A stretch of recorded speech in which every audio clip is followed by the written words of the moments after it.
My name is Jill Albin, and I'm the Executive Director for the Richmond Area Chamber of Commerce. And I would like to thank all of you for being here this morning and to welcome you to our town of Richmond. To assist with the program today, we have our moderator, Ken Simmons, and he's here on behalf of the Richmond Area Historical and Genealogical Society as we take a look at history in our area. So I'm going to get started right away, and I'm going to turn this over to Ken. Thank you, Jill. I actually sit on the board of the Historical Society Foundation, and today, as I introduce speakers, I'm going to have the honor of sharing with you some of the rich history of our area. But first, let us begin with prayer. Could you bow your heads? We thank and praise you for all the blessings that you bestow upon us, Heavenly Father. This day we are particularly mindful of the fact that because of your providence, we've been blessed to live in a country that allows its people to elect its leaders, leaders who not only adopt rules and laws to ensure our safety, but also encourage our growth and development. We thank you that you have moved the hearts of people to become those leaders, to give of their time and talent for the betterment of society. We ask that you continue to give them the gift of wisdom as they discharge their duties.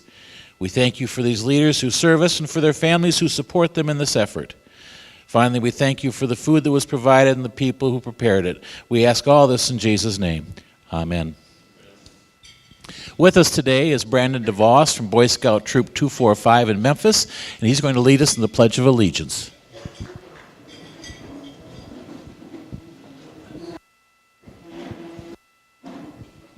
I pledge allegiance to the flag of the United States of America and to the republic for which it stands, one nation, under God, indivisible, with liberty and justice for all. Thank you, Brandon. Please be seated. Prior to our program, I want to recognize the people that Keith Rengert told me to recognize. So if I don't call your name, talk to Keith.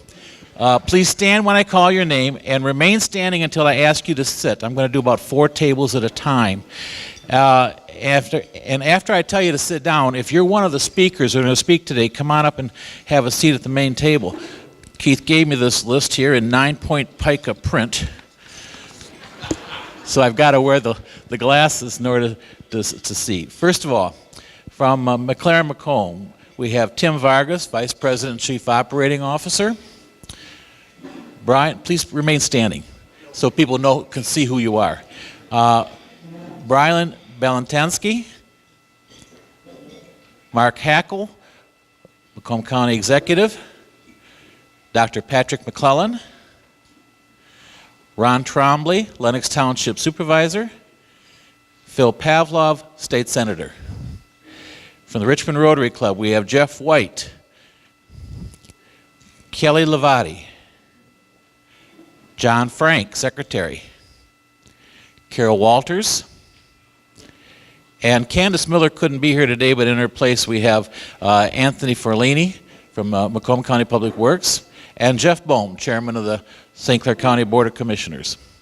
First State Bank, Eugene Lovell, President and CEO, Larry Kuzdal, Branch Manager, Larry Rocca, Macomb County Treasurer, Kelly Roberts Burnett, St. Clair County Treasurer, and Joe Augusta, Director of the Richmond Community Choir. Joe, when's that spring concert happening?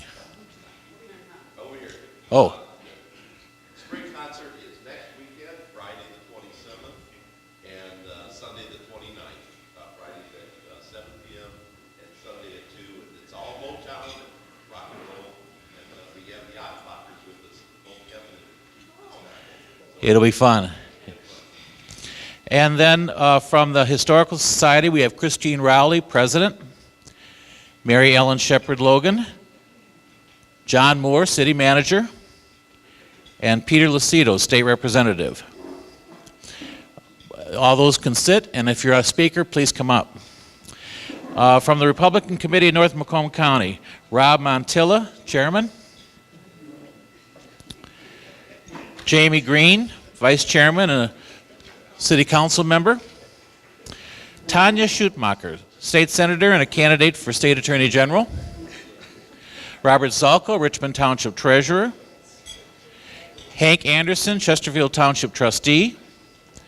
From Anderson, Eckstein, and Westrick, we have Roy Rose, President, CEO. Lyle Wynn, Senior Project Manager. Bruce Christie, Columbus Township Supervisor. Vern Coleman, Richmond Township Trustee. From the Richmond Lions Club, Leonard Konwinski, President-elect. Tony Capozzo, past District Governor. Pam Hornberger, State Representative. David Rushing, St. Clair County Commissioner. From North Star Bank, we have Roy Klecka, who sits on the Board of Directors. Paul Ostby, he's a member of the Richmond VFW Post, James Coleman Post. And Nicole McKee from Macomb County Community College. He works in the Office of the President there. From Nickel and Saff, we have Stephen Saff Jr., John Johnson, Bill Rumenap, Supervisor of Casco Township, John Stevens, Trustee for Casco Township, Wayne Baumgarten, Constable for Casco Township. From Macomb County Farm Bureau, we have Katrina Roy, a board member, George Van Hoot, board member, Jeff Yerrick, State Representative, Don Brown, Macomb County Commissioner. And from the Richmond Area Chamber of Commerce, we have, of course, Jill Albin, Carol Schulte from Studio in the Pines, Erica DeLange, from Director of the Marine City Chamber of Commerce, and Jason Robbins from Richmond TV. And from the Insurance Shoppers Agency, we have Terry Verlinde, Mark Dittman, Mike Misterovich, City of Richmond Mayor Pro Tem, and Emily Allen, City of Richmond. All those can be seated if your speakers come on up. Then from the Macomb County Planning and Economic Development, we have John Paul Rhea, Director, Vicki Rad, Deputy Director, David Struck, who's Director of the St. Clair County Planning, Jeff Donaldson, who's Senior Planner in St. Clair County. Waste Management Pine Trees, we have Dave Rogers, Steve Walters, Jeanette Ventimiglia, Lennox Township Deputy Supervisor, Kathy Honold, Lennox Township Treasurer, Luann Candle, Lennox Township Clerk, Chris Dilbert, President of the Village of New Haven, Dan Vander Kerkhovey from the Village of New Haven, Brian Meisen from the Village of New Haven, Lakestone Bank and Trust, Lori DeManuel, Joe Warden, Molly Corey, St. Clair County Deputy Treasurer, Joe Biondo, Macomb County Chief Deputy Treasurer. Those can have a seat. From Richmond Community Schools, we have Brian Walmsby, Superintendent, David Worth, Board of Education Member, Angie Berenger, Columbus Township Clerk, Brett Keelman, Columbus Township Trustee.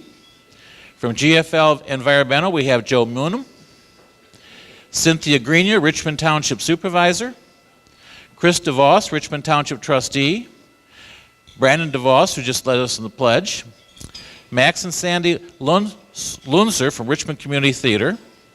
From Smart Transportation, we have Fred Barbrett, Jackie Miller, Jeff White, who's Director of Richmond Lennox EMS, Larry Wilson, who's Mayor Pro Tem of the City of Memphis, Gary Spencer from the City of Memphis City Council, and from St. Peter's Lutheran Church, Pastor Mark Haller, Principal Heather Haller, Pastor Gary Doro, and Dan Lowers, State Representative. And I apologize now for anyone's name who I butchered. You may all be seated.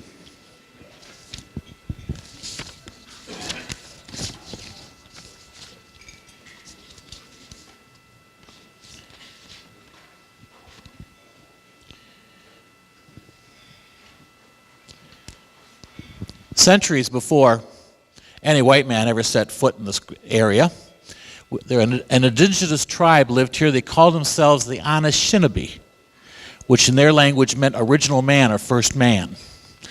According to the legends of the tribe, they had their beginning in Canada at the mouth of the St. Lawrence River, and they lived in wigwams. They made birch bark canoes to travel the waterways. And in order to prevent their children from having nightmares, they invented dream catchers. Well, the tribe grew and expanded west along the waterways, and they had settlements along the north side of the St. Lawrence River, the north side of Lake Ontario, at Niagara Falls, the north side of Lake Erie, on to Detroit, from which they surrounded the lakes of Lake St. Clair, Huron, Superior, and Michigan. By the time the white men met the Anishinaabe, they numbered over 100,000. Their territory stretched across half of Canada, through what would later become Michigan, Illinois, Iowa, Wisconsin, Minnesota, and North Dakota.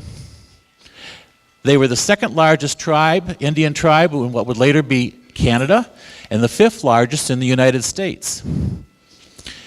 They were friends with the Potawatomi and enemies of the Iroquois Confederation in New York and the Sioux in the Plains. They were a great trading people. They traded with the French their furs in exchange for European clothing, which many of them adopted, and guns, which they used to drive the Sioux further out into the plains. The Anishinaabe. Before today, how many here have heard of them? Well, maybe you heard of them in another name. The French called them the Ojibwa, and that's the name in Canada. Any idea what the English called them? Any Central Michigan fans here? Chippewa, all right. Yes. The Chippewa were very protective of their territory. Before any white settlers could cross their territory, they had to sign treaties of peace and friendship. And they were very prolific treaty makers. We know of 7 treaties that they had with other Indian tribes, 1 with France, 29 with Great Britain, 11 with Canada, and 45 treaties with the United States.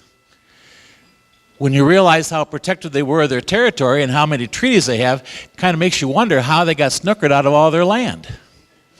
And the answer is really quite simple. In their culture, they understood the concept of territory. They understood ownership of personal property.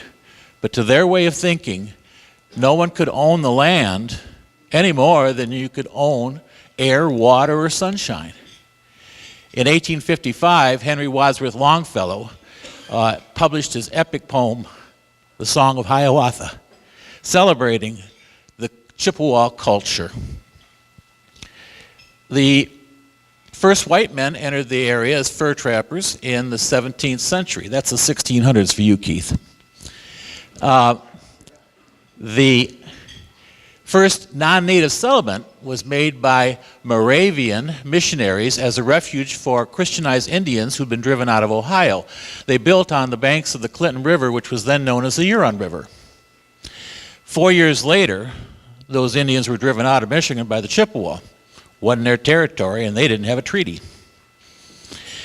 The Christian Clemens came to the area in the late 1790s, and in March of 1800, he bought a distillery, which was thought to be the oldest building in High Banks, which would later become Mount Clemens. The following year, he bought 500 acres for development, platted his village of Mount Clemens, and High Banks was no more. The village of Mount Clemens was named county seat in 1818, 200 years ago. And in 1819 and 1820, large chunks of it were torn away to form Oakland County, St. Clair County, Lapeer County, and Genesee County. The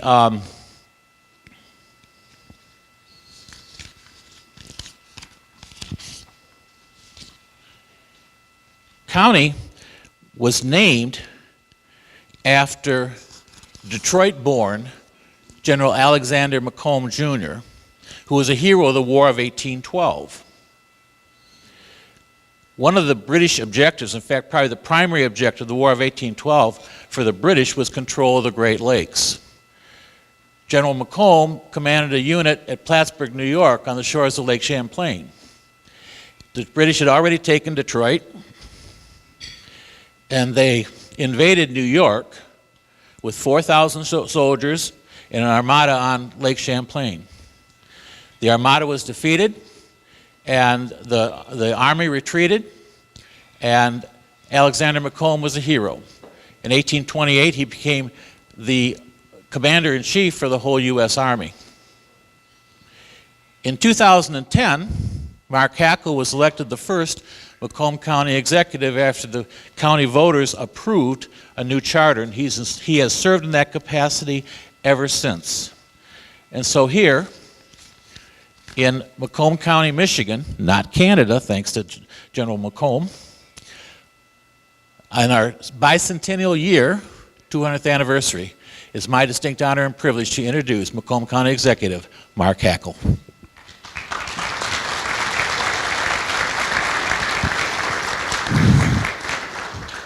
Thank you. How long do I get? How long do I get? How much time do I get? 7 to 8 minutes. 7 to 8 minutes. Okay. All right. Knowing Bohm's only going to use about 3 or 4 of his, I'll add on. So I'll make it about 11.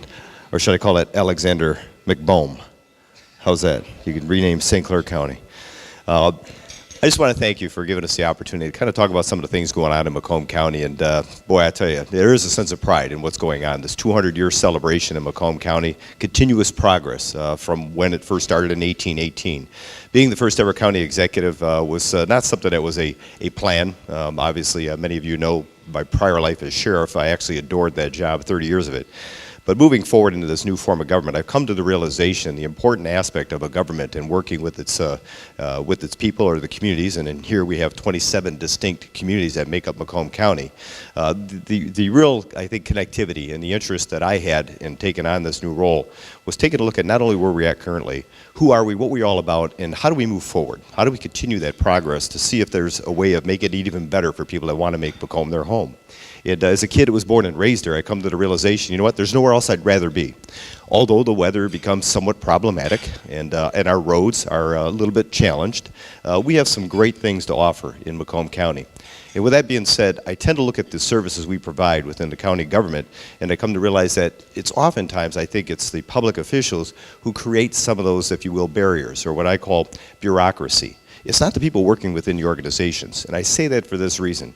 Today we have some of our people with us that are working within the department, and I think many of you have seen the outreach from our Planning and Economic Development Department. Economic development is extremely important to the vibrancy of a community and to help it grow. But I come to find out in my new role as county executive, as I guess kind of retrospect to what I used to do as a county sheriff, it is amazing what goes on within some of these organizations that I had no real understanding of.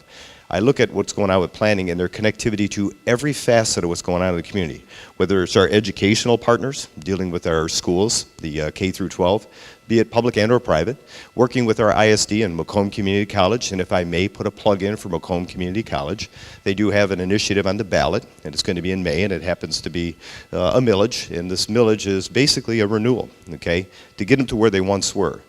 As a proud graduate of Macomb Community College, I got to tell you, I was one of those kids that didn't really know where it is I wanted to go. I didn't have a plan. I had a brother who did. One wanted to be an attorney. The other one decided he wanted to be a doctor. They knew where they wanted to go, and they knew what universities they were going to go to. Macomb Community College gave me that opportunity to take a start and look at something and find my way, and I did. I got to believe there are many other kids within this county that have that same mindset. Maybe they don't know what four-year university they want to go to, but without question, Macomb Community College is one of the greatest two-year institutions in the entire country, and it's laid its foundation for decades. So with that being said, I would strongly urge you to take a look at that millage and support what we have here in Macomb County and help it grow. But getting back to the departments that work within county government, our job is to try to figure out how do we continue to make those connectivities, whether it's in the north end of the county, south end, east or west, and we have a planning department, and the gentleman was mentioned earlier, along with what I call his partner in crime there. John Paul Ray and Vicki Rad have done an incredible job of trying to continue to reach out, and we're going to continue to do that to help grow your communities. And it's not about just having a connection with me, and sometimes you'll find that public officials, although we may get along sometimes, there are times when we don't, and no matter what our differences are, the reality is we're there to try to provide a service and help make those connections happen, because we're all here to try to figure out how do we make it work on behalf of the people? So our planning department has always been engaged with the various partners throughout the entire county and will continue to do so. You look at Macomb County, and a very short synopsis, if I may. If you look at what's happened since 2010, it's been an incredible journey. We have seen increased, if you will, median household income has risen. The population of Macomb County since 2010, more than 12 people a day, that's on average, more than 12 people a day have made Macomb County their home. That's an incredible story. When you talk about, the educational attainment levels have risen in Macomb County. The investment in Macomb County, and I'm just going to highlight, if I will, the big three, the OEMs in Macomb County. Over $10 billion have been invested here in Macomb County since 2010. I don't know if there's a county in the entire country, sorry Jeff, that could lay claim to that type of investment. I don't apologize to Brooks Patterson because I brag about that all the time. $10 billion with just the big three investing in Macomb County.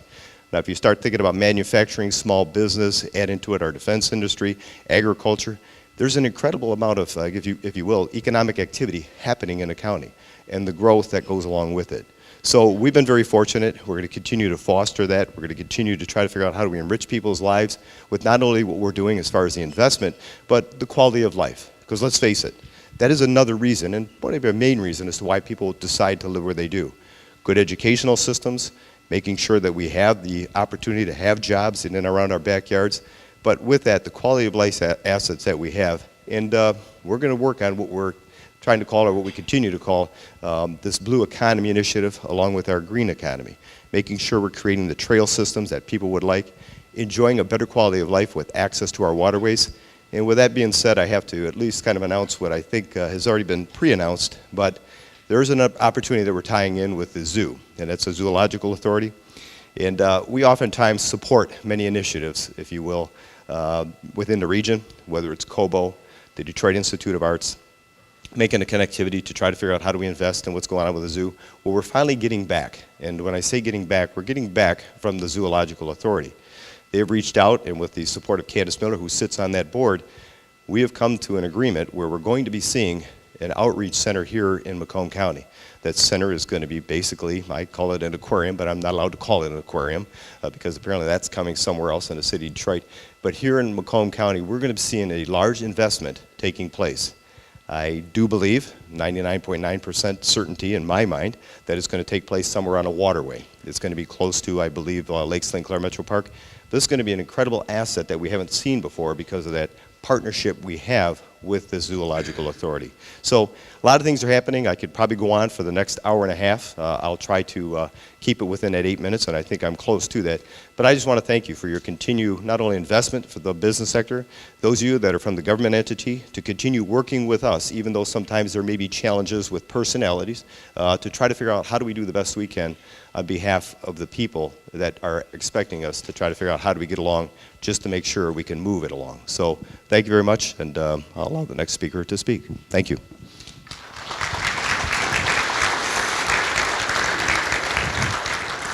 Thank you, Mr. Hackle. Let's hear from some of our sponsors. The Halfway State Bank was formed in 1917 in the village of Halfway, Michigan, now known as East Point. In 1929, the name was changed to First State Bank, and it has grown with Macomb County so that it now has 11 branches throughout the county. First State Bank has been a major sponsor of this event for 5 of the last 6 years, and we want to thank you for that. Eugene Lovell is the president and CEO of First State Bank. Mr. Lovell.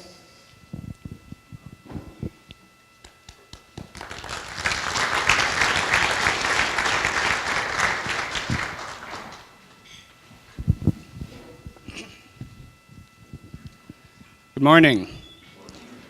Last year when we were celebrating our 100th anniversary, we asked our employees if they could put together a list of things that they liked about working for First State Bank. There were a lot of answers, but one of the answers that overwhelmingly came up was their ability to interact and work in our communities. Whether it was a loan officer, a teller, a back office person, it didn't matter. They liked to get out and work with their neighbors and in their hometowns. As proud as I am of our employees, I don't think this is unique to them. People in general like to get out and do good in their communities. As elected officials, as community leaders, you need to take advantage of this goodwill. It isn't going to matter whether they're liberal or conservative. We may not always agree on how to accomplish something, but by and large, people out there want to get things done and do good work. I'd like to thank you for giving me the opportunity to speak, and I thank you for your support of First State Bank. Thank you. The history of McLaren dates back to 1914, when Lucy M. Elliott, M.D., and Lillian Gerard, R.N., established a 10-bed hospital at 808 Harrison Street in Flint, Michigan. Today, in its 114th year of operation, McLaren Healthcare operates 13 hospitals and numerous other facilities, which includes Michigan's largest network of cancer centers and providers, anchored by the Barbara Ann Carmano Cancer Institute. McLaren Macomb has been our primary sponsor for 6 years, and we thank you for that. Tim Vargas is Vice President of McLaren Macomb and its Chief Operations Officer. Mr. Vargas?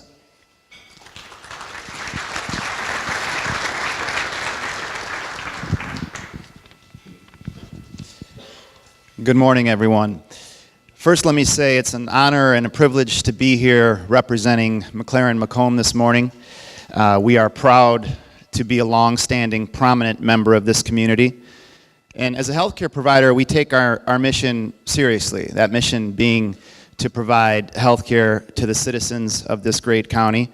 And we are committed to not only maintaining, but strengthening and increasing our presence here, whether that be through our main campus hospital in Mount Clemens or through one of our medical centers in Richmond, Lenox, and Bay River, where we provide cardiology services, physical therapy, lab, and diagnostic imaging.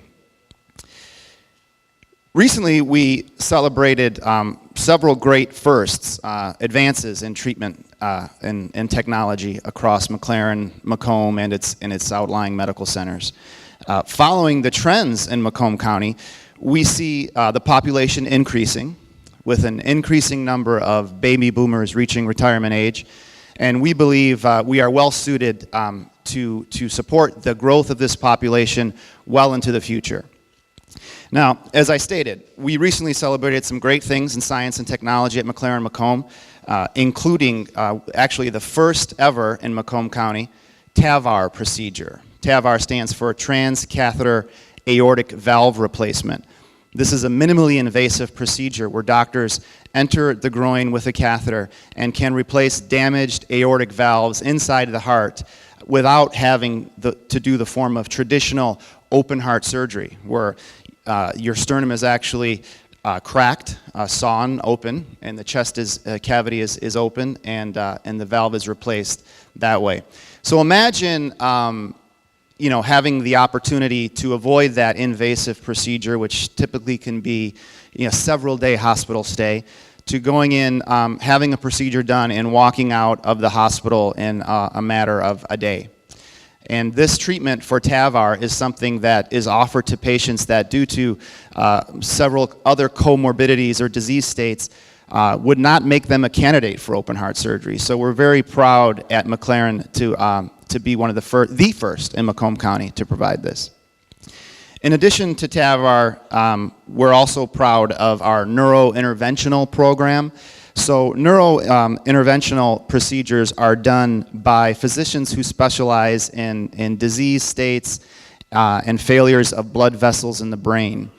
And typically, or I should say essentially, neurointerventionalists treat stroke, bleeding, ruptured blood vessels in the brain, as well as aneurysms, which is a weakening or balloon-like state that occurs in the brain, which if that ballooned portion of the blood vessel is allowed to grow, blood can pool in that, and over time, without any advance warning, essentially just rupture.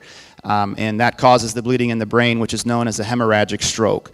Well, again, similar to the TAVR procedure, These physicians, neurointerventionalists, go in through the groin and they feed a microcatheter into that damaged portion of the blood vessel, and they can inject medicines and or coils to stop the bleeding and or strengthen that balloon that had grown inside that small blood vessel and prevent it from actually rupturing and leaking. And again, this is something that's done as an alternative to going in and opening the skull as it may have been done traditionally up until now.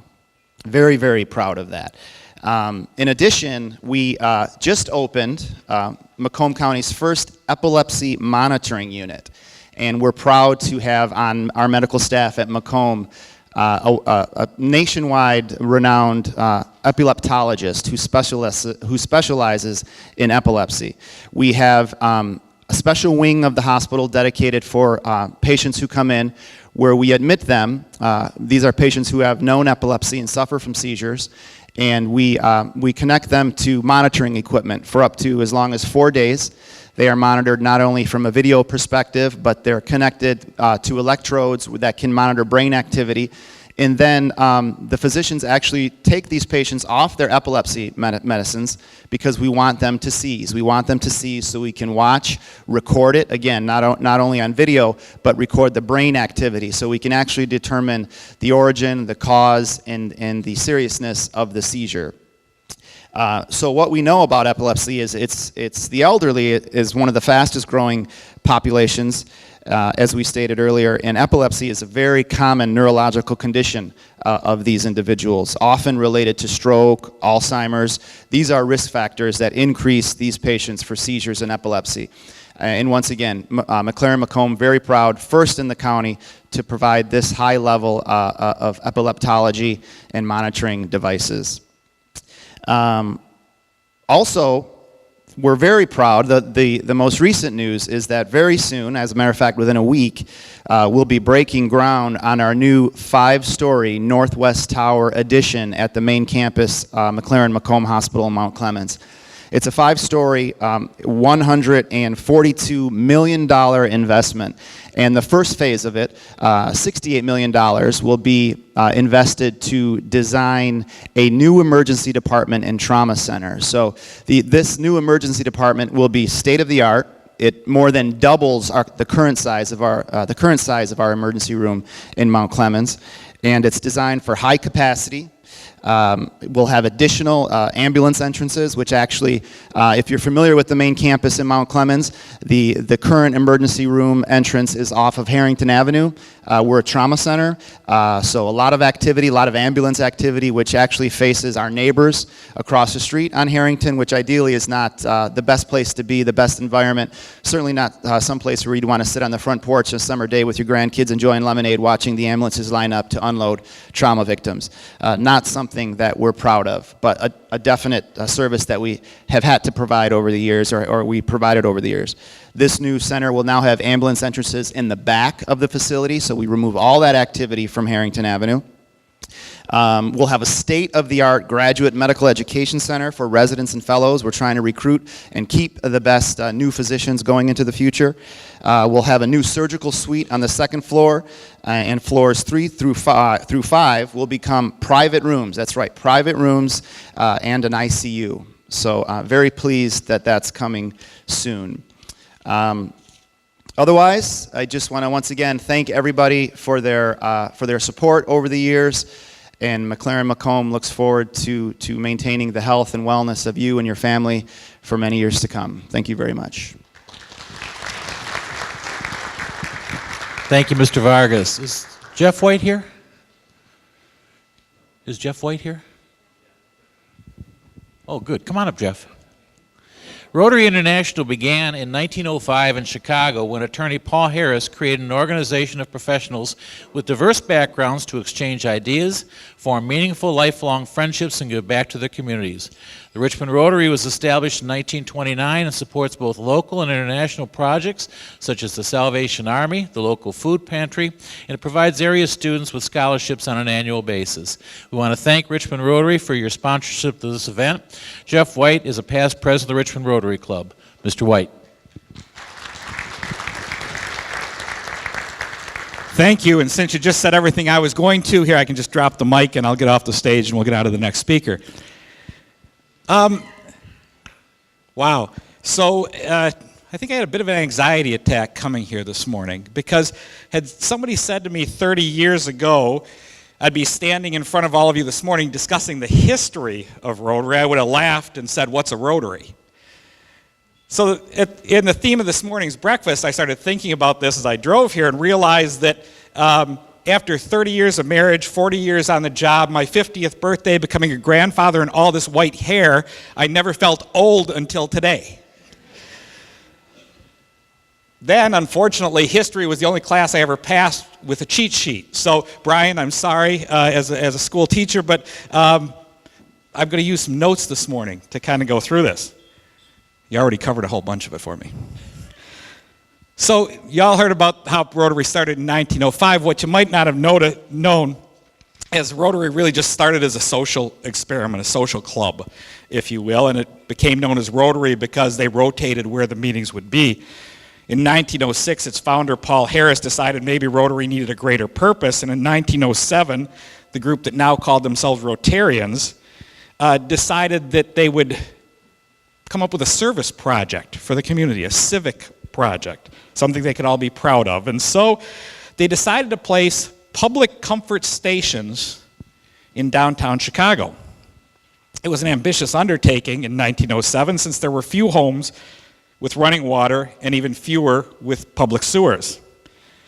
Now, before we all applaud this tremendous service to mankind, one of the Rotary members was a plumber. Go figure. Most of the rest were retailers in downtown Chicago. And what they knew was that women did most of the shopping. They knew if a woman had a public comfort station, what we call a restroom today, they might stay downtown longer, and therefore they would all make more money. Oh, how wonderful it felt to serve the community. By 1910, Rotary was on the ropes. It had nearly disbanded. Like so many other successful groups, people gathered who were successful, had type A personalities, big egos, different philosophies, values, and religion. Rotarians began to disagree. They were polarized. The discord became personal and ugly. It was then Paul Harris, the founder, again stepped in and suggested maybe at the end of each meeting, Rotarians should sing a patriotic song. It was a simple suggestion, but what Paul thought was that if people had to look each other in the eye and communicate, the alliances and distractors might all come together for the common good. I think the 33,000 Rotary clubs and 1.2 million active Rotarians today have proved Paul Harris right. So maybe today, in what seems to be an increased polarized society, we take a moment to remember that it's much harder to be angry with someone face to face. And so maybe our history lesson for this morning is found in Paul Harris's belief that finding a way to work together through polite discourse, or maybe even song, will bring us together for greater service. I'm not going to make everybody sing. Although, Joe, if you really want to. Yeah. Now, briefly, a couple of notes about our own Richmond Rotary Club. It was founded in 1929. We'll make next year our 90th anniversary. Rotary Worldwide was an all-men's club until 1987, when members worldwide again forecast its demise due to a decision by Rotary International to admit women. Even in Little Richmond, the international decision was met with skepticism and anger. I think they had to sing a lot that year, because in 1987, a very brave woman came forward and joined the all-men's organization in our own community. Since that time, this woman has served as club president twice, and today remains in a leadership role. Please join me in recognizing the best thing that ever happened to Richmond Rotary, Carol Walters.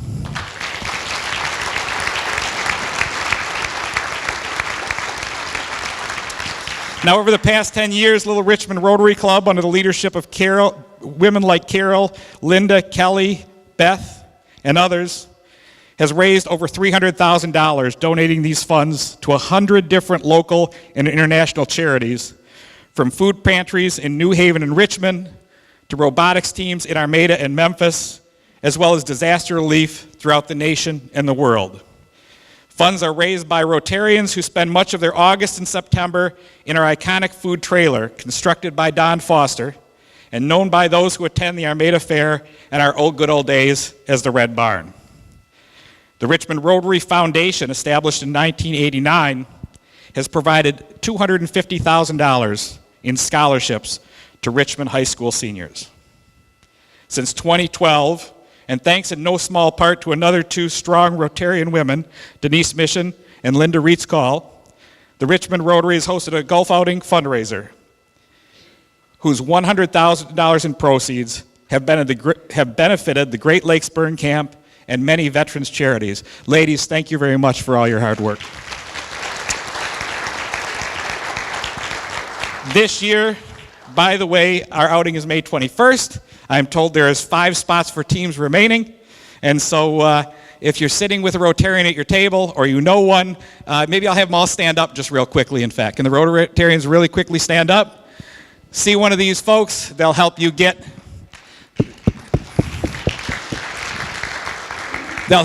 you registered for our golf outing.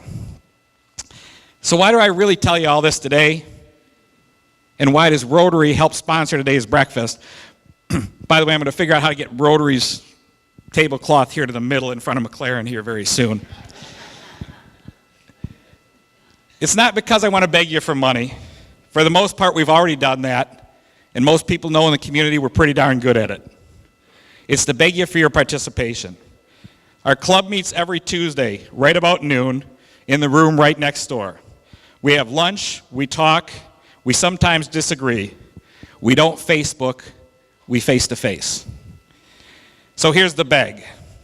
I beg and invite every person in this room to join us at a future meeting on any Tuesday right next door. It's my hope eventually we have to move from the little room in here to the big one. And here's my promise. If you don't like what we do, I won't ask you to come back. And you can say to all your friends, there is such a thing as a free lunch. Thank you so very much. Have a wonderful morning.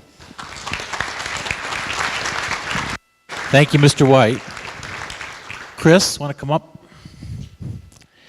The Richmond Area Historical and Genealogical Society was established in 1990 when a group of citizens gathered in the Richmond Public Library to discuss the preservation of a 19th century one-room schoolhouse, which then sat in the middle of a cornfield in Richmond Township.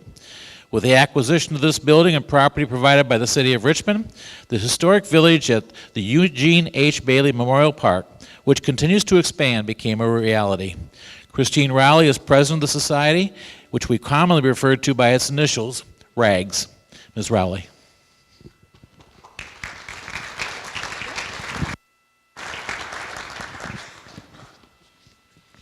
Good morning.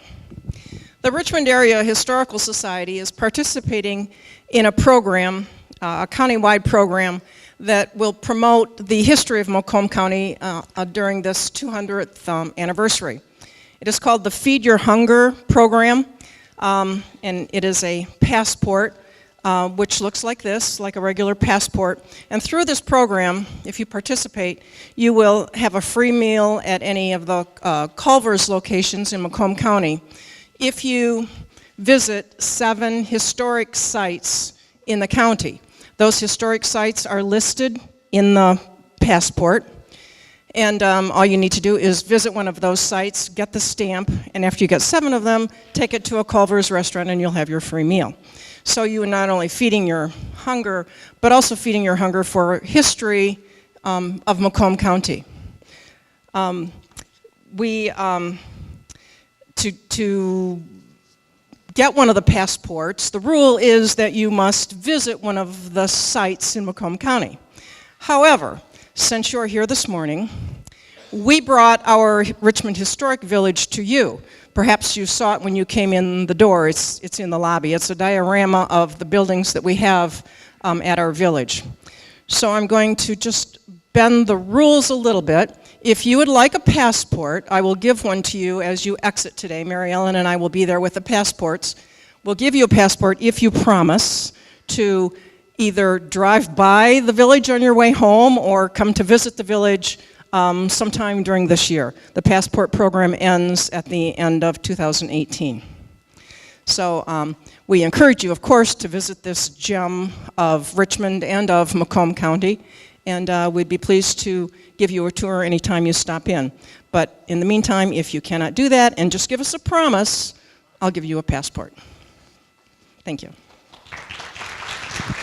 Thank you, Christine. On August 12th, 1679, the feast day of St. Clare of Assisi, a French expedition of Roman Catholic men, mostly fur trappers, entered and named the lake to our east Lac Sainte-Claire, C-L-A-R-E, in honor of the saint. English maps as early as 1710 identified the lake as St. Clair, C-L-A-R-E. On the Mitchell map of 1755, the lake was given its current name of Lake St. Clair, C-L-A-I-R. The county was named after the lake and river. In 1814, following the War of 1812, the United States established Fort Gratiot at the base of Lake Huron.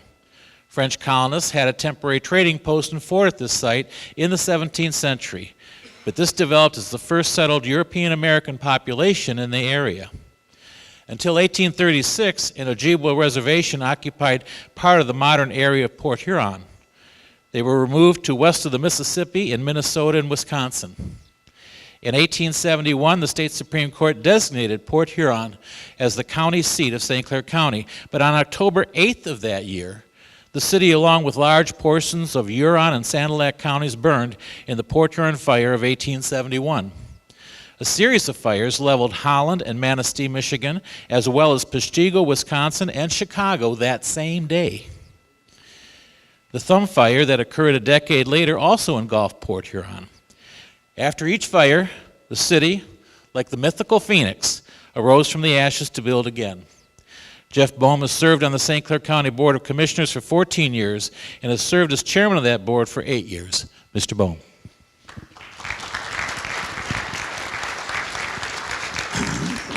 Thank you. Well, you touched on something earlier that's very near and dear to my heart. So I've got to acknowledge a few people in the room today. These people I consider the brightest and the best. They're the trendsetters. They're truly one step above Michigan and Michigan State graduates. My fellow Chippewas in the room, if you went to Central Michigan, got your bachelor's or your master's, I need you to stand up. Nobody else went to Central? Give yourself a big round of applause out there, Chippewas. We never get acknowledged at these things, right? Every time we go there, it's Michigan, Michigan State. You forgot to talk about the land swap deal with the casino in Mount Pleasant. I happened to go there. It was actually a pole barn when I first started there. So you talk a lot about regional things that are happening, and I want to just give Mark some credit here. So important in St. Clair County that Macomb County does well. Almost 40% of our residents seek employment outside of the county. 35% of our residents in St. Clair County tend to be employed in Macomb County. So when Mark talks about how well things are going down there, don't get me wrong, things are going well in St. Clair County, but all those opportunities, a lot of our residents get to enjoy in that. And I can tell you, I don't really care to drive across Hall Road every day to get there. So, but no, kudos, and it's due to Mark's hard work. I ran into him down at the auto show this year. I got a chance to go to the Black Tie Affair, and I was talking to Mark. He'd been down there all week, bird dogging the different companies. He said, we've got all these executives from all over the world here, and he's setting up meetings with these guys working on bringing investments. That's the kind of leader that you guys have out here in Macomb County. When I got up today, I wasn't sure what I was going to talk about, but we had a recent visit. I'm going to kind of take you through some of the things that are happening in St. Clair County. We had the Michigan Economic Corporation Development Director came out to our community about 3 weeks ago, and we got an opportunity to take them around the county and show them all the different things. And we started out down, and I know we've got some of the local elected officials, and they're going to talk a little bit about what's happening in their different areas. But we got a chance to start out in Marine City, take them down there. We met with the Vertons, who have the Riverbank and Snug Theater down there. They just recently built a 27 unit hotel with condos, $4.3 million hotel project in downtown Marine City. If you get a chance, they've got some really cool stuff going on down there. Then we went through St. Clair. We stopped by St. Clair. Now, I'm a St. Clair kid, so I'm very impartial to this. The St. Clair Inn, I don't know if anybody in this room has drove by to see what's happening at the St. Clair Inn. There's roughly a $35 million investment going in the community down there. The St. Clair Inn had been closed. Well, it was closed for 3 years. It probably had been functionally closed for 10 years previous to that, right? So these guys are just ripping and stripping and doing some really cool stuff. And I'm telling you, my phone is ringing off the hook for the next people that want to invest in St. Clair. We've got a mall down there that's aging, some of those things. So just the opportunities there. So then we took the director. We went and we stopped by a couple plants. We've got SMR, which is our second largest employer behind McLaren. You're talking about McLaren. Port Huron Hospital, they just opened the Carmanas Cancer wing there. Roughly $200 million being invested in our community. Appreciate the investments. It's really cool. Then we went to ZF plant, which used to be the old Chrysler Axle, which ZF takes at. We stopped by there. Then we stopped in Marysville, where we used to have the old power plant there, tore that down. We've got 20 acres of waterfront redevelopment that's happening there. We slid up into Port Huron, looking at all the different things that are going on there. We've got a Sperry's movie theater that just recently completed, 12 to 13 million. We've got a City Flats project, which is a boutique hotel going in downtown Port Huron, a lot of lofts, those types of investments. And when we went through all these things, because the MEDC does participate in a lot of these different assistance to help move the bar and some of these things. And when we got done with the tour, I was kind of I'm so close to it, but I didn't even think about it. We showed them roughly 12 different things that we had accomplished in the last 3 to 4 years in our community that are somewhat game-changing types of things. And it's just a lot of collaboration between a lot of the local elected officials here. We get an opportunity to spend time with each other, and I think it's been echoed. We not necessarily always, agree on everything, but we agree to disagree, and we continue to move forward. And it's just really a great time to be in these positions. And you talk about serving for 14 years, serving through the worst economic downturn in forever. Those weren't fun times, right? So this is really the time to enjoy the ride. So if you get a chance, come over to St. Clair County, spend a bunch of money, don't take it to Macomb, and appreciate you guys having me out here today. Thank you, Mr. Bohm. The first white settlers began to arrive in Casco Township before 1840. They not only included the English, Germans, Belgians, and other Europeans, but also Americans from New York and New England looking for cheap land. The government sold the land as whole sections so as to avoid buyers choosing the best farmland and the government being stuck with any undesirable property. Casco Township was established in 1849 with a population of 134 souls. There were originally 4 unincorporated communities in the township: Adair, Casco, Peters, and Muttonville. Adair, in the northeastern part of the township, was a station on the Michigan Central Railway and was named by an English contractor who built a branch of the railway there. Casco, in south central part of the township, is believed to have been named after Casco, Maine, by Captain John Clark, a transplanted native of that state, and had a post office operate there from 1854 to 1907. Peters was originally called Petersburg after an early settler, John Peters, but because there was another post office named Petersburg in Michigan, the name was shortened to just Peters, and it had a post office which operated there from 1891 until 1905. Muttonville, on the western edge of the township and is now a part of the city of Richmond, was so named because it was the location of the principal slaughterhouse for what was predominantly a sheep-raising area. Bill Rumenap has served as Casco Township Supervisor since the end of 2011. Mr. Rumenap.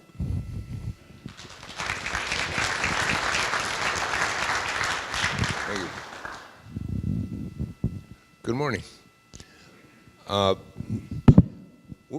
When they told me the focus of this morning's meeting would be historically the last 200 years, I thought, that's not all bad, because I'm getting pretty doggone old, and I can cover a third of that from memory, and then we can go from there. So we'll go backwards. Things are changing at a rapid pace. It seems like the further we go along, the faster they change, or I'm just getting older. When I went to school in Richmond, I can remember when they had atomic bomb drills for the kids. We had to crawl under the desks and go in the halls and stuff. And there was a polio epidemic. Hardly anybody remembers polio. So when the gentleman from McLaren was up here, you know, medicine has made vast improvements. Before antibiotics in the early part of the 20th century, families lost many kids in a short period of time from things like diphtheria. You know, you don't hear about that today. So change is fast. It's going to continue, hopefully for the better. So then I went back further into the 1800s. But even to go back a little bit, 100 years ago from today, probably 90% of the people in this area had no electricity. Everybody says, oh, you know, no electricity. Well, they didn't have refrigeration. So could you imagine living without any type of refrigeration? That means, how do you store your food? How do you feed your family? Cars were in infancy. There was 3 or 4 planes flying around somewhere, and that's how fast the things have changed. But then when you go back into the 1800s, when the immigrants were coming, you really have to focus a little bit on how much you have to respect what those people did.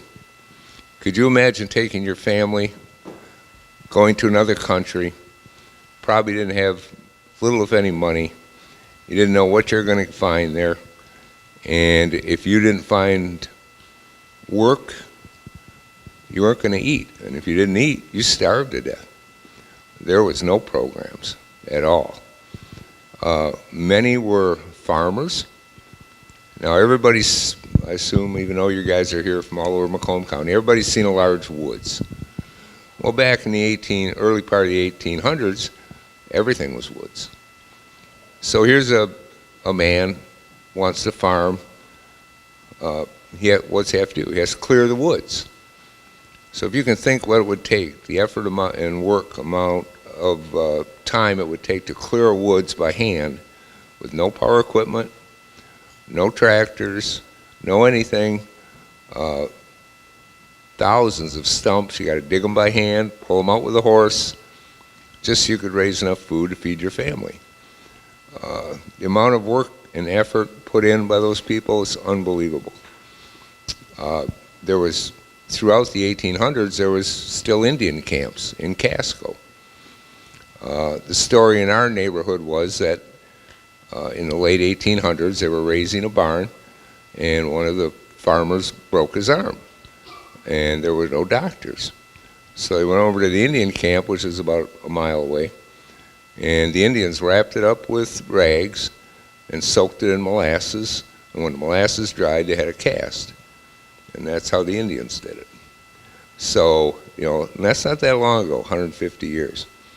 So times are changing fast, but if you really focus on, and I focused on the 1800s primarily, you really have to respect what those people gave to find a way of life in our country. And that carried over into this century, well, the 20th century. So that's about it for, you know, as far as Casco goes. I'll keep this short so everybody can go home. Everything's doing well in Casco. You don't want to hear about our bridges or our roads or anything like that. We're doing well. Nothing too exciting, same old thing. We yell at Lansing for more money, and they yell at us for whatever we're doing, and it never ends. That's the one thing that never changes, is, you know, you want to spend more than you get, you know, and the one thing that has changed is, you know, we're turning basically a 10-second society. When people have a problem, you know, it isn't that they want to fix, they want to fix now. Regardless of the cost or the effort required to do it. Do you penalize 80% of the people, to benefit 20%. The county folks that are here, they're certainly aware of that. Everything they do has consequences, possibly good ones, possibly bad ones. And the townships and the cities have the same thing. So you're trying to look what's best for all, what you can afford, and where it's going to lead you. So that's kind of what we try to do in Casco. The only other thing is I have to mention that the Sucker Fest is coming up in Adair. It's our annual event. It's first Sunday of May, the 6th. So if the weather's good, now hopefully the cold weather's going to break, and come on out to Adair. You can be part of the parade if you want. It's like a 6-mile parade. They circle the area. So that's about it. Thanks for letting me speak, and we'll see y'all later. Thank you, Mr. Ruinat. In 1832, the Fort Gratiot Turnpike, now known as Gratiot Road, was completed as a plank toll road providing a traveling route from Detroit to Port Huron, and it led to the settlement of Columbus Township. In 1839, the Grand Trunk Western Railroad opened a small train station in Columbus, which depot is now a part of the historic village here in Richmond. In 1859, 12-year-old Thomas Alva Edison had his first job as a news butcher, selling fruit, candy, and newspapers on the train that traveled between Detroit and Port Huron.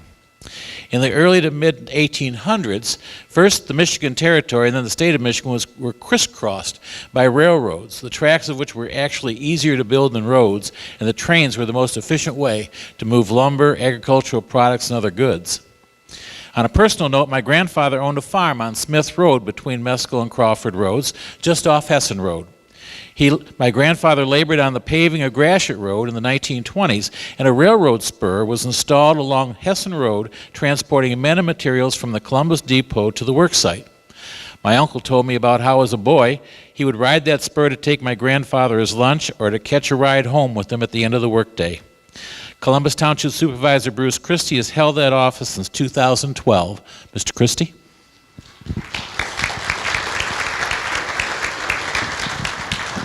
Thank you.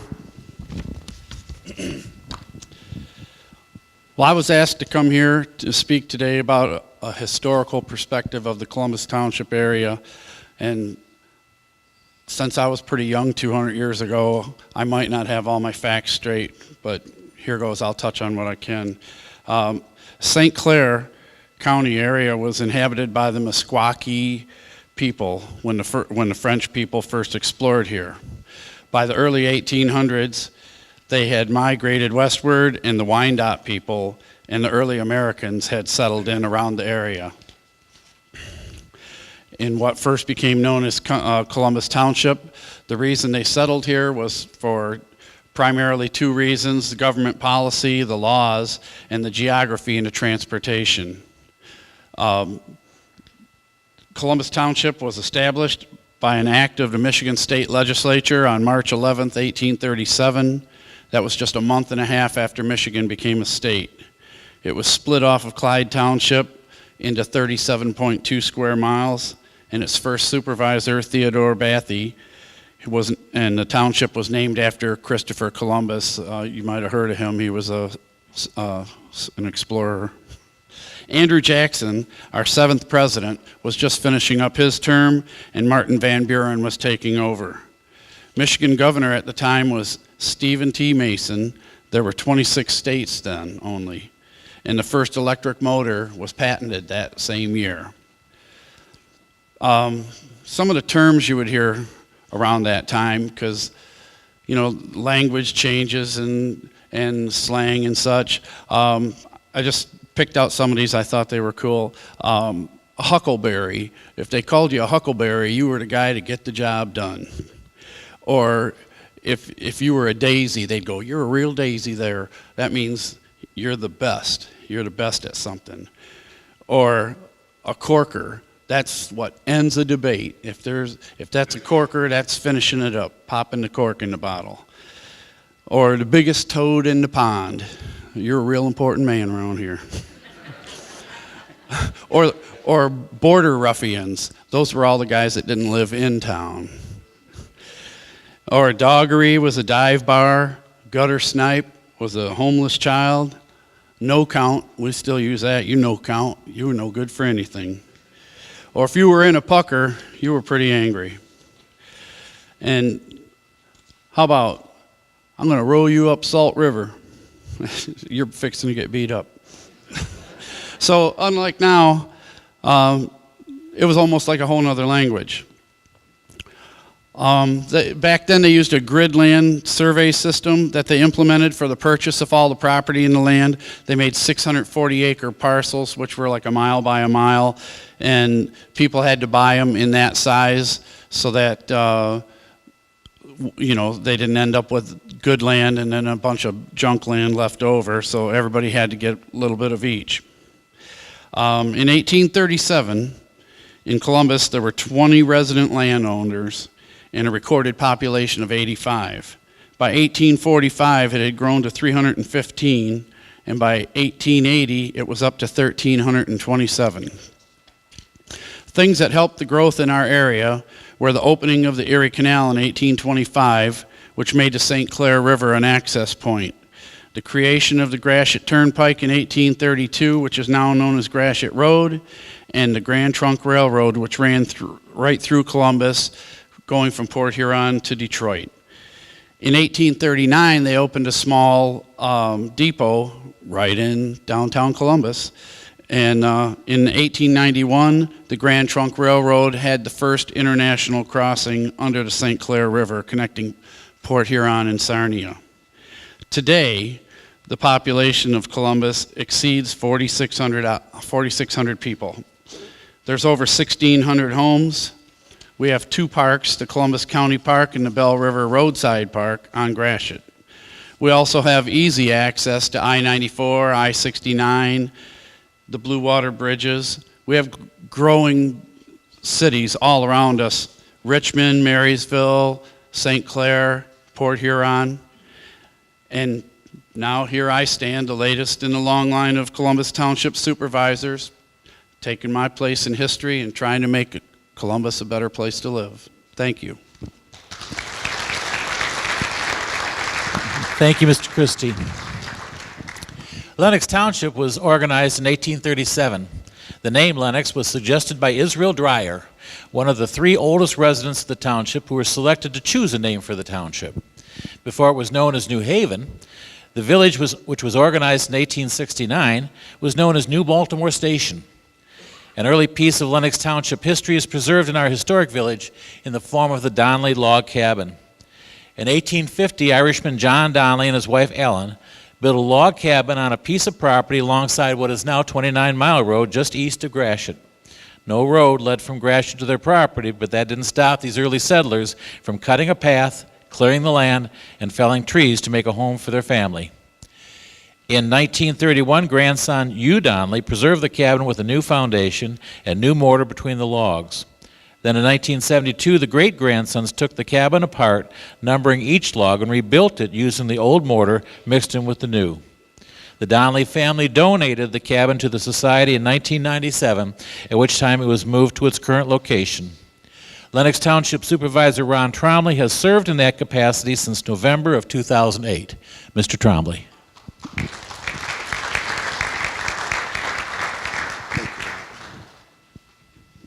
Good morning, everyone. Appreciate being here. I'd like to get this out of the way publicly right out of the gate. I have not had relations with Stormy Daniels. She was an acquaintance. I knew her way back when. Speaking of history, we used to call her Partly Cloudy with a Chance of Rain Daniels. So I just wanted to clear that up. But on a serious note, it's farm country when you start meetings before 7 o'clock, and it's a great attendance. And today, hopefully, the sun's going to be shining, and it just changes everything for all of us. Gets us going in a positive forward movement. I'd like to talk about my team real quick. Jeanette Ventimiglia, my deputy supervisor. Couldn't do what I do without you. I appreciate everything you do for me. Also, our treasurer and our clerk, Kathy Luann, thank you very much. I think we have the most proactive board, and it's the best I've ever seen as far as working together in Lennox Township. I really appreciate your hard work and working with me every day. Also, Chris Dilbert, got to give you a shout out, Village of New Haven. We work closely together in our community. Thank you for all you do. I appreciate you also. Jeff White, our EMS. Enough can't be said about this man. The medical attention he provides for our community, the EMS services, crucial for our seniors and people that need to get to work back and forth from their homes. It's amazing the job they do. Fred Barbrett, with your assistance from SMART, thank you so much. I also don't want to forget Waste Management, McLaren. They're strategic partners in our community. We appreciate you being here. We really do. Our employees of the township, we're always constantly striving to keep them up to date and training. As everybody's talking, everything's moving very fast nowadays. We're just trying to keep up. Employee retention is very important to us today. As everybody knows, it's hard to find good employees. So we want to not only find them, but we want to keep them to provide the best service that we possibly can for the people in our community. Also, now we have a full-time planner. He used to be the head of economic development for Macomb County in planning. We're very pleased. He's helped us navigate through a lot of issues, and we're very pleased to have him. I'd like to speak real quick about opportunity in Lennox Township. We have water and sewer infrastructure down the Gratiot Corridor, the 26-mile road corridor. We have low land prices. We have a lot of area, a lot of opportunity. With the 26-mile road corridor, Gratiot Corridor, I-94 corridor, and the M19 corridor dumping down into us, we are the best hub in Michigan for travel. I will put us against anybody. Half an hour to the Port Huron crossing, half an hour to the Detroit crossing. We're the best kept secret. It's coming, it's on our doorstep, and now's the time to get in on the ground floor.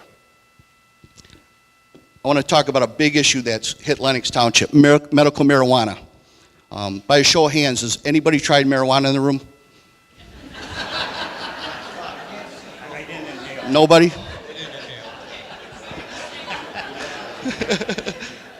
Nobody, okay. Thank you, Jeff. Thank you. Yeah, thank you. I think I was with you at the time.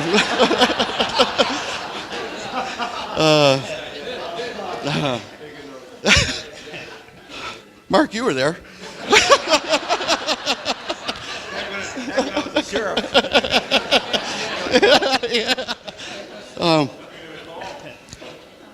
To ignore this, I think, is foolish. It's here in all of our communities. And in Lennox Township, this was a big issue for us to tackle. We were the first ones in the county to adopt a medical marijuana ordinance. And with the board's help and our planner and our attorney, we went through this process, started over a year ago. We realized it was throughout our community, and we wanted to control it.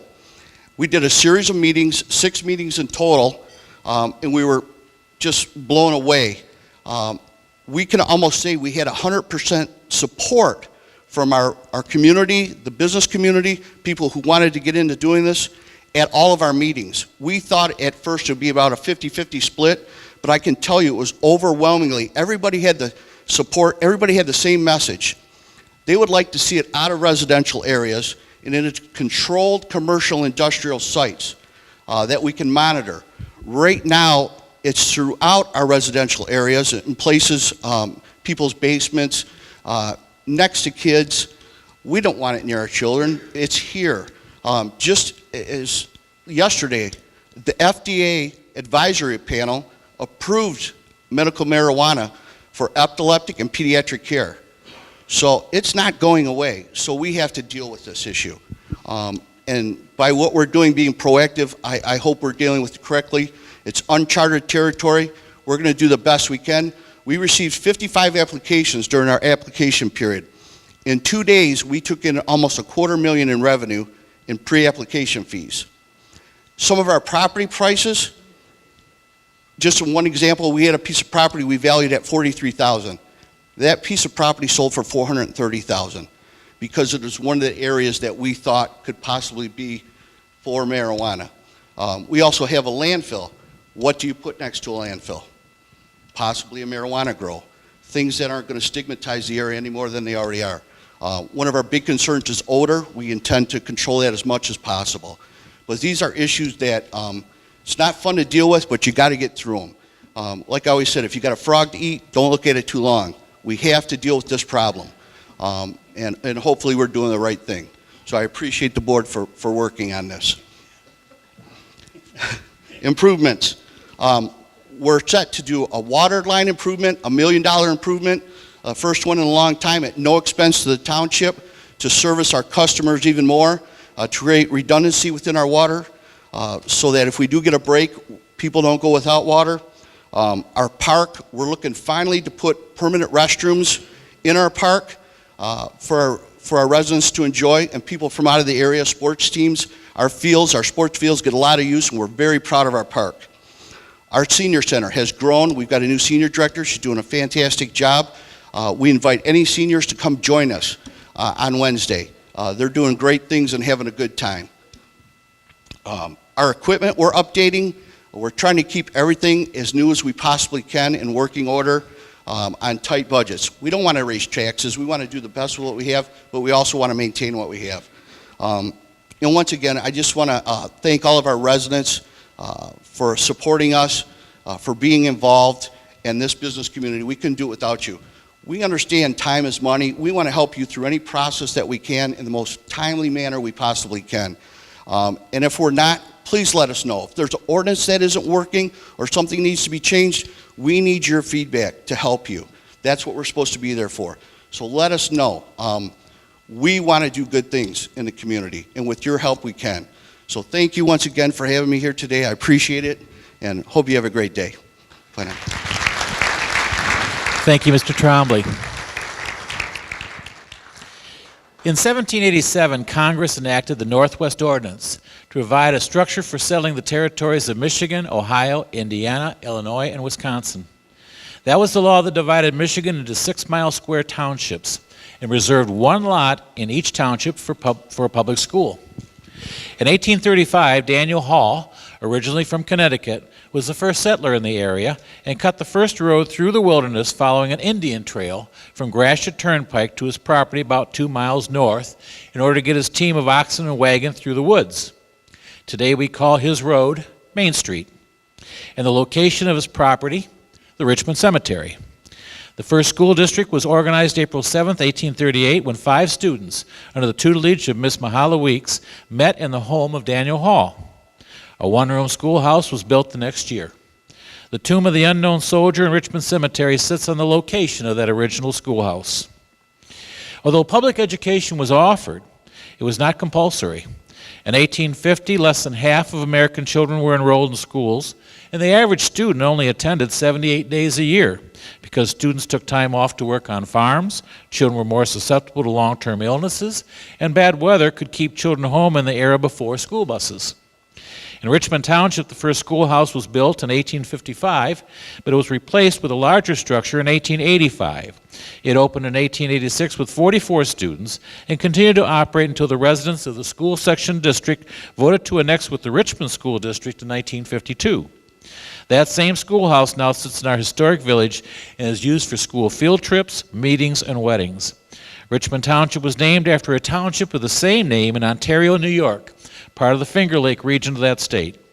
Richmond Township Supervisor Cynthia Grenia was first elected supervisor in 2012. Mrs. Grenia.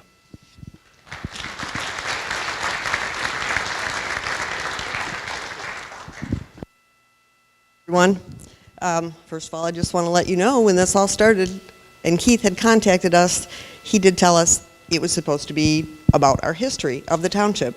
And then I called him Sunday after I had signed up for not 1 but 2 historical archives on the internet and paid my fee, and he said, oh no, we're supposed to be talking about what we normally talk about. So I am going to give you just a few things I learned. He did give me an introduction, and I did spend hours and hours going through our old minutes. So here we go. In the spring of 1838, the early settlers gathered at the home of Mr. Perkins at Armada Ridge and 33 Mile Road. The house still exists across from Stryker's Bowling Center. The house being small and meeting large, it was adjourned to the woodpile, where elbow room was plenty, and the young township was brought into being.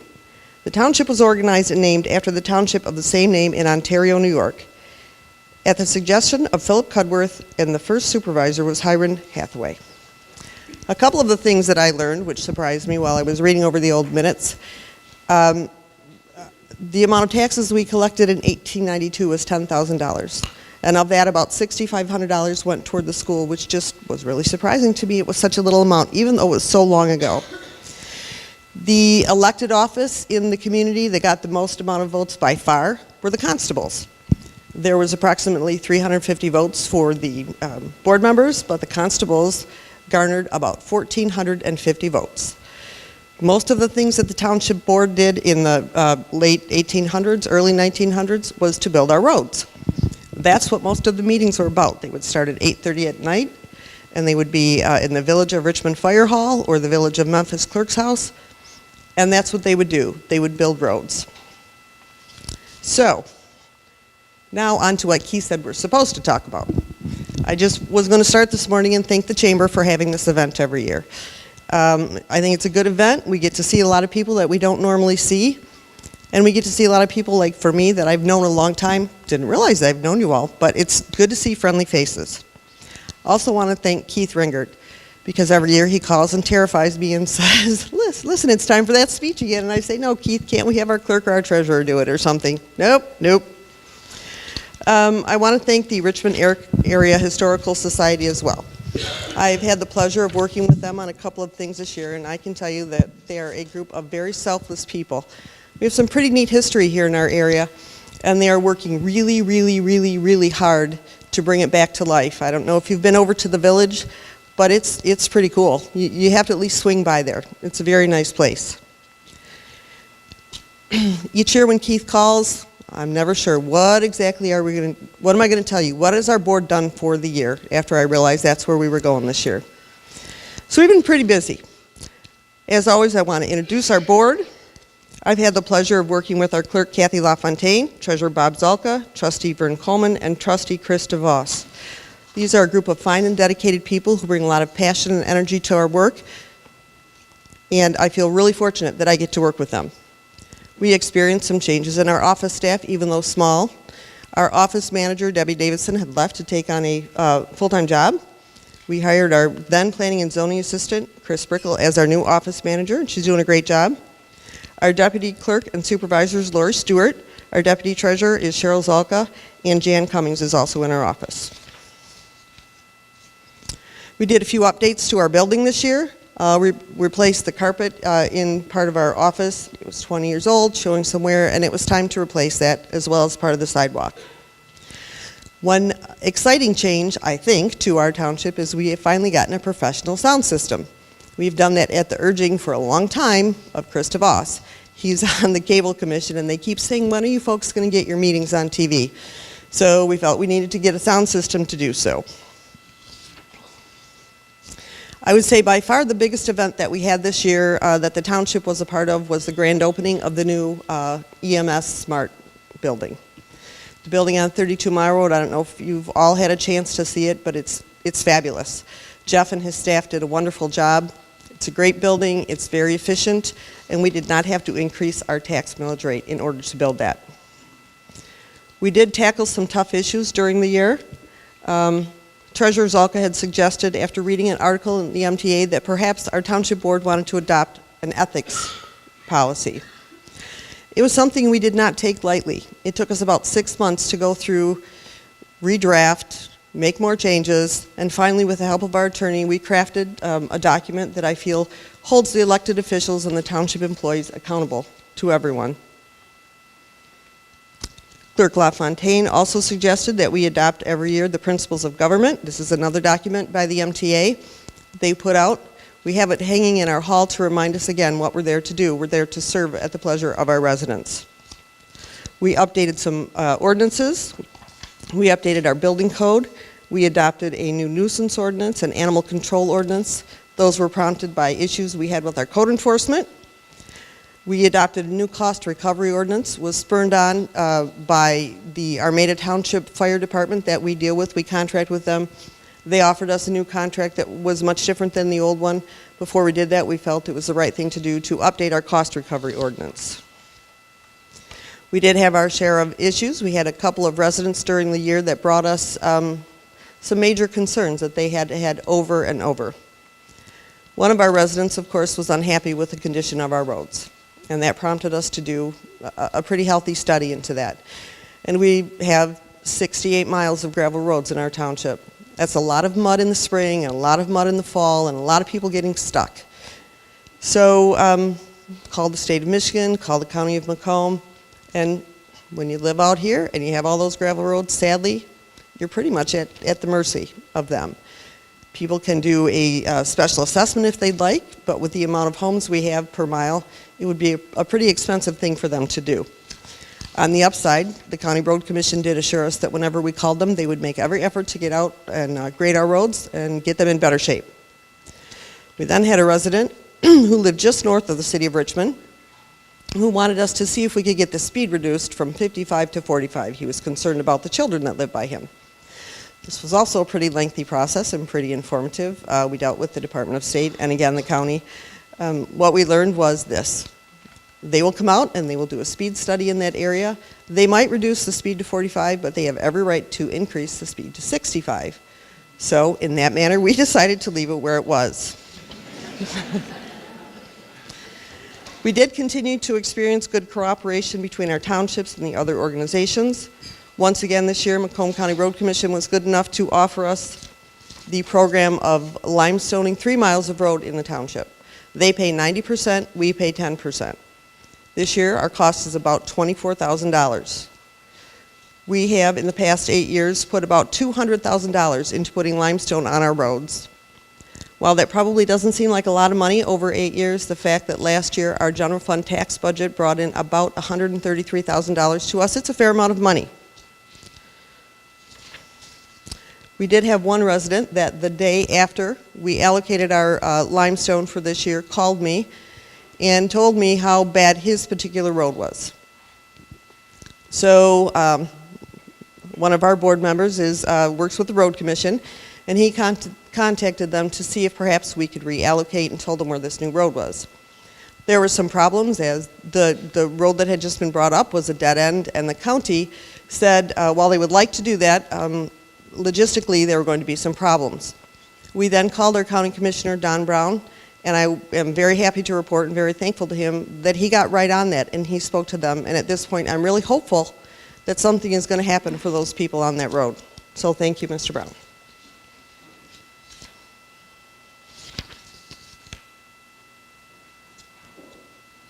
I'm getting there, hang on. I wrote this in big print, unlike Ken's in 9-point. I had to put mine in 24 points so that I could read it. This year we also, with our community development block money, actually adopted to approve giving our monies to a home loan program, and that is where our residents can apply for a grant of up to $500, and they put that into repairs on their homes as long as they are a qualified resident. So we were very happy to see that this year that will go directly to some of the residents in the township. The Chamber of Commerce, who's kind enough to do this, also was wonderful with us. They bring us out welcome baskets. When this first started, we had a hard time, believe it or not. We'd offer people that were coming into the township as new homeowners and tell them we had the basket, and it didn't always go over so quickly. I don't know if they didn't believe us or what. But of late, we give about 3 or 4 out a month, and so I'm thankful to them and appreciate that. Our current waste hauler is GFL. And this year we did get our rewards recycling program online. Basically what it sounds like, if you're good at recycling, sign up for this program and you can get rewards like coupons and a free dinner, etc. We did have a few celebrations in the township this year. We threw a surprise party, a 40-year anniversary party for one of our planning commissioners, Paul Stewart.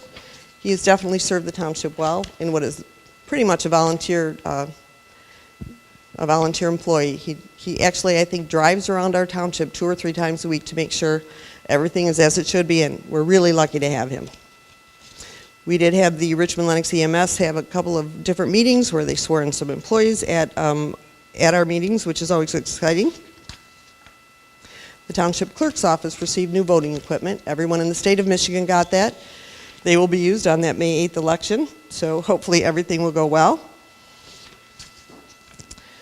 In an effort to continue to keep a good handle and a good control on our monies, we did bid out things like our liability insurance, workman's compensation, and payroll companies. We found that all the vendors we were using were indeed the best deal. Our building department saw growth in 2016. They had 102 building permits, and last year they had 191. With all that behind us, we're looking forward to some good things for next year.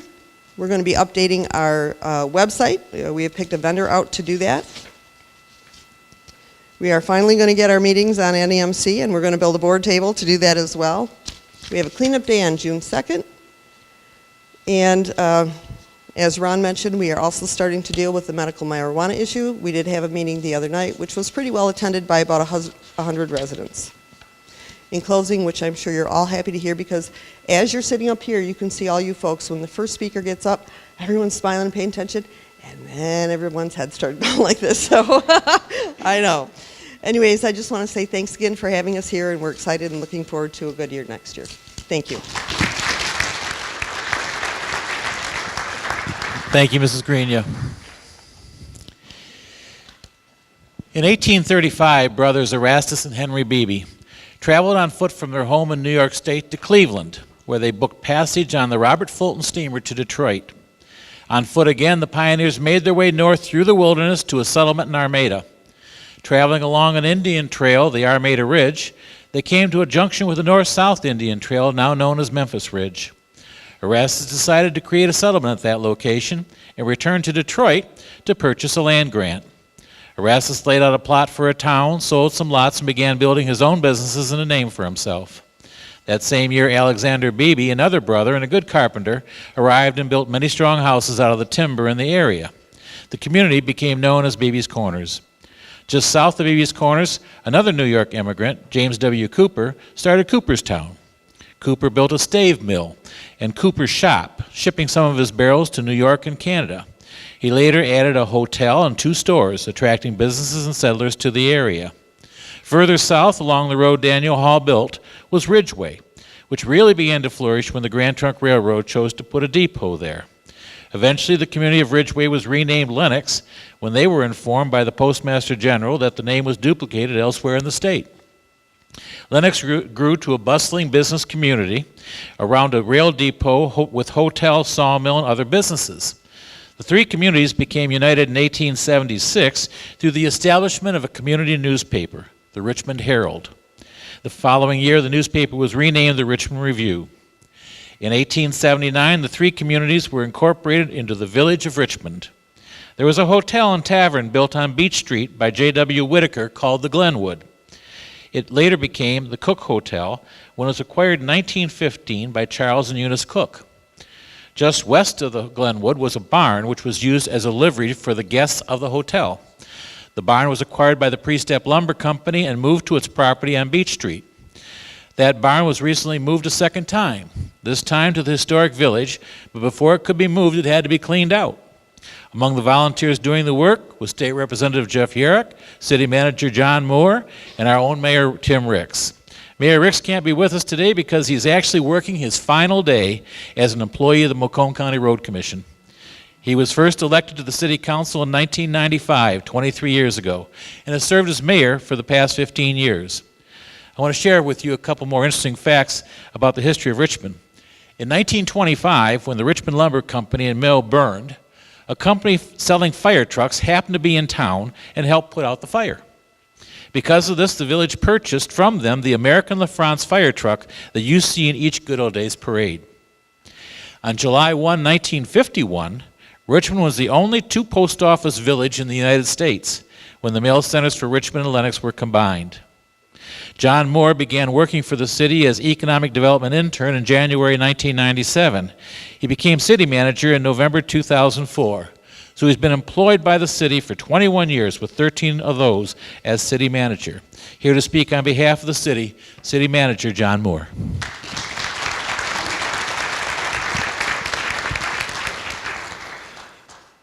Good morning, and thank you to Keith and Jill for putting this together. I always appreciate the opportunity to come and speak with our business and elected officials each year. I do have to apologize to Keith. I don't believe I read your email and what we were supposed to talk about this morning. And so I'll kind of hopefully not ramble too much and get through this. As Ken mentioned, our mayor is at his last day at the Road Commission after working at the Macomb County for 24 years, and so he does send his regrets that he couldn't speak this morning, and so I'm pinch hitting for him. It gives me the opportunity to talk about some of the many exciting things that are happening in Richmond. I won't put people on the spot and ask you if you've done medical marijuana or marijuana, but Ken did mention the Cook Hotel, so I was just wondering, curious how many people have actually been in the Cook Hotel, and certainly I think a few more hands this morning on that, and it's a great place. But with that, I'll kind of get a little serious again and talk about Richmond. Few people I'd like to thank. I know I have Councilor Green and Mayor Pro Tem Mike Mistrovich here today. Richmond has been very fortunate through the economic downturn and this resurgence in our county to have a very stable and proactive city council. They certainly make my job and our administration's job much easier, whether it's going through the budget or looking at our ordinances and being very proactive. And so I just wanted to take a moment to thank them, those in attendance and those that couldn't make it here today. Certainly, the city of Richmond has benefited from the residential and commercial growth in Macomb County that Mark talked about earlier. Many of those new homes have been built in subdivisions such as Lake Angela, Orchard Meadows, Woodside Drive, and in fact, with the residential growth the last couple of years, Woodside Drive and Orchard Meadows are pretty much completed.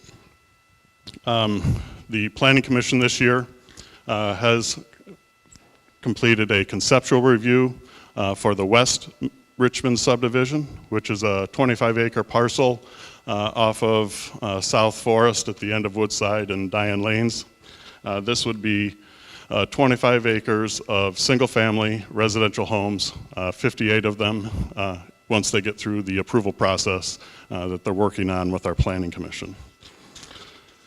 Along with this residential growth, certainly we have seen a tremendous amount of commercial growth. You may have seen new businesses on your way into town, whether they be Burger King or one of the largest tractor supply companies in Michigan.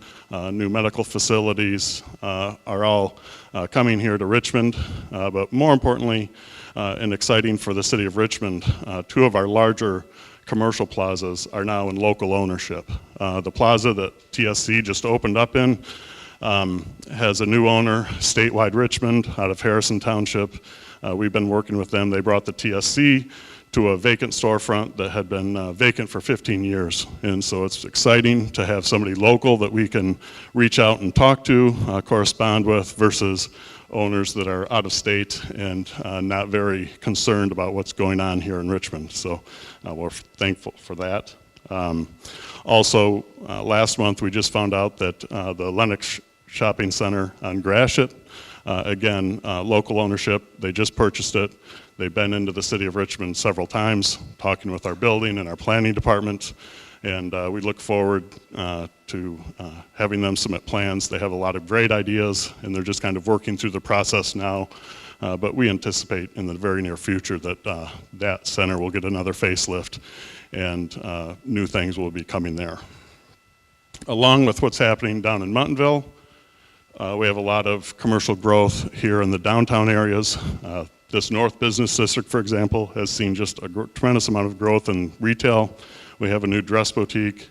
Across the street, the new owners of the Ashbrook Hobby have done a wonderful job in that business. It's like walking back in time with the wood floors, and they've opened it up and made it very bright and welcoming in there, and it's a tremendous asset to our community.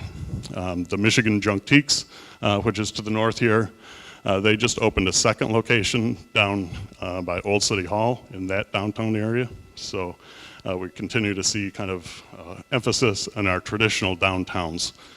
And our EDC has taken on the project of trying to bring back the farmers market to Richmond. Previously, it was always Wednesday mornings, and so not everyone, being a bedroom community, not everyone could attend and shop at the farmers market on a Wednesday morning from 8 to noon. So they've taken up the challenge and are out there beating the bushes for farmers and vendors to come to a farm market that would be in the parking lot right here next to the banquet hall on a Saturday morning from roughly June through October. And that would be a much better opportunity for our residents to be able to shop there. Along with that commercial growth, we continue to maintain a high level of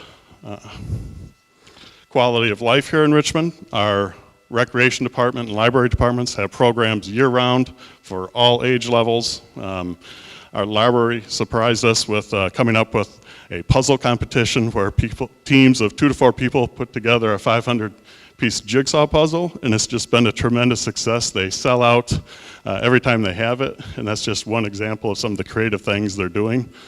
Our recreation department is partnering with the Richmond Community Schools. Oftentimes, residents have a hard time with the childcare issue in the summers when their children are off of school. And so by partnering with Brian Walmsley and the school board at the Richmond Community Schools, we'll be able to offer Camp Richmond year-round. And so 11-week program versus the 7-week program that we were able to offer before. And kind of getting back to the historical theme of today's event, this year marks the 50th anniversary of the Richmond Community Pool.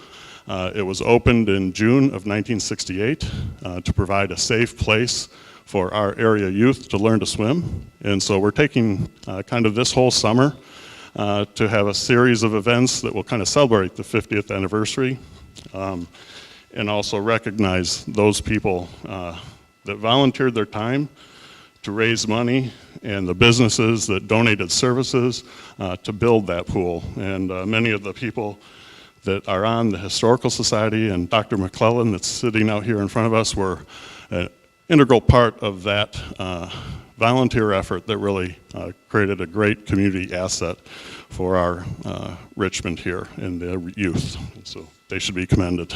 Thank you. With that, I'll wrap up and get going here, but just again, thanks for the opportunity to speak.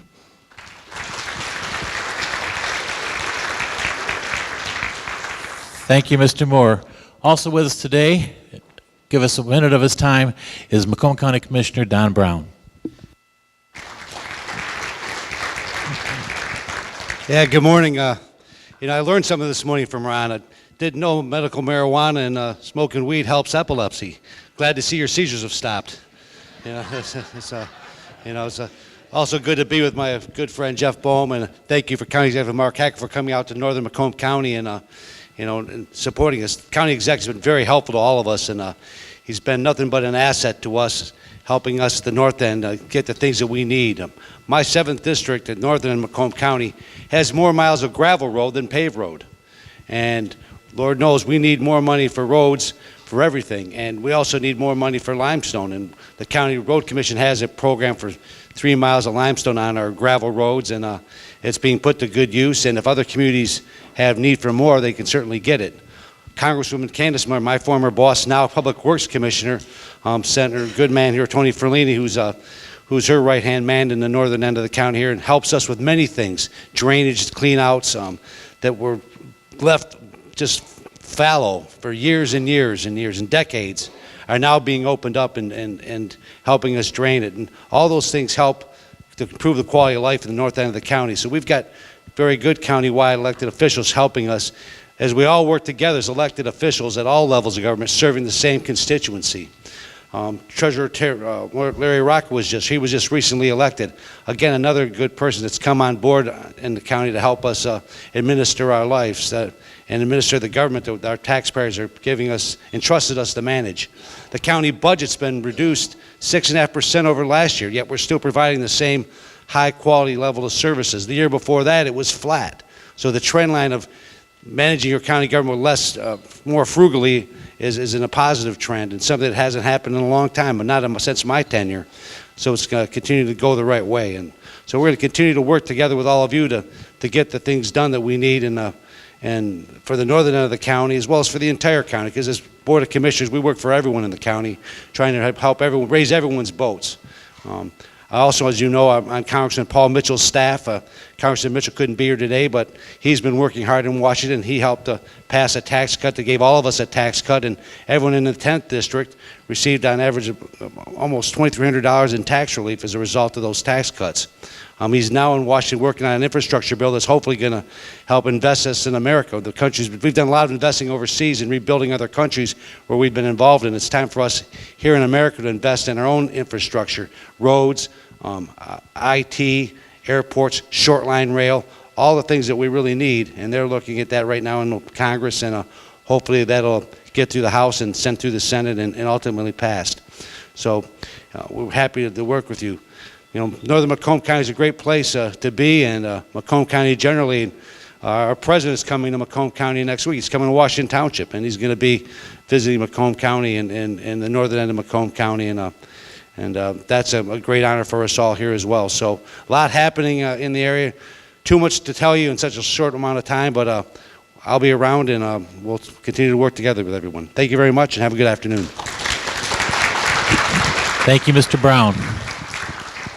Also with us today is St. Clair County Commissioner David Rushing.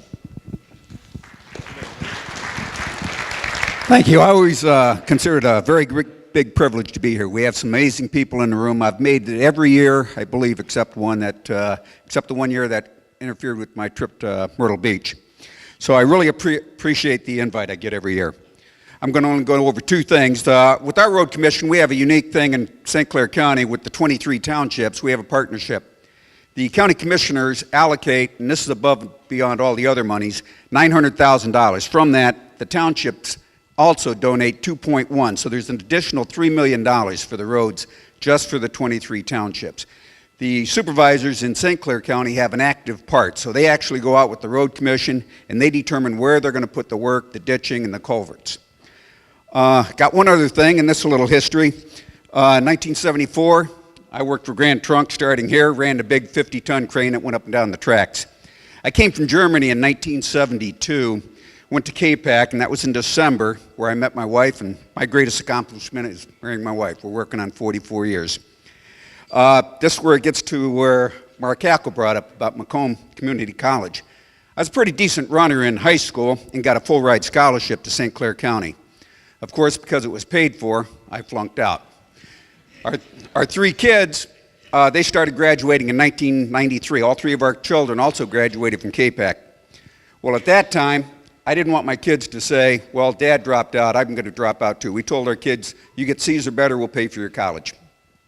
At that point, I enrolled in Macomb Community College, got a business degree, and from there I went to St. Clair County and finished my associate's degree there. I didn't need either one, but I didn't want my kids to quit. So I want you to know that your kids do pay attention. They see what you do. And my daughter, and I'll close with this, she graduated from U of M at the same time that Tom Brady was there. So up for U of M. So that's about all I have. Let's see, I am for District 6. I represent the 6 townships that surround Macomb County. So that would be Ira, Casco, Columbus, Wales, Berlin, and Riley. So, thank you very much. Thank you, Mr. Macomb County Executive Mark Hackle has a big forum meeting down at Cobo Hall at 11 o'clock, so he's going to have to rush off. Pardon? Okay. And before we conclude, I want to remind everybody that over here we have a table of Richmond High School students, and if they would love to be able to meet any elected officials, if you have time to go over and introduce yourself. We do have, as I'll remind you, state senators and state representatives in the room. Couldn't have room for them on the panel. But to wrap up, the Richmond Area Chamber of Commerce was organized in 1979 by yours truly with a mission to promote the economic growth and development of our area. Its members consist of local units of government, businesses, churches, and volunteer organizations. Jill Albin has been executive director of the organization since 2012. Ms. Albin will tell us about the Chamber Map Book.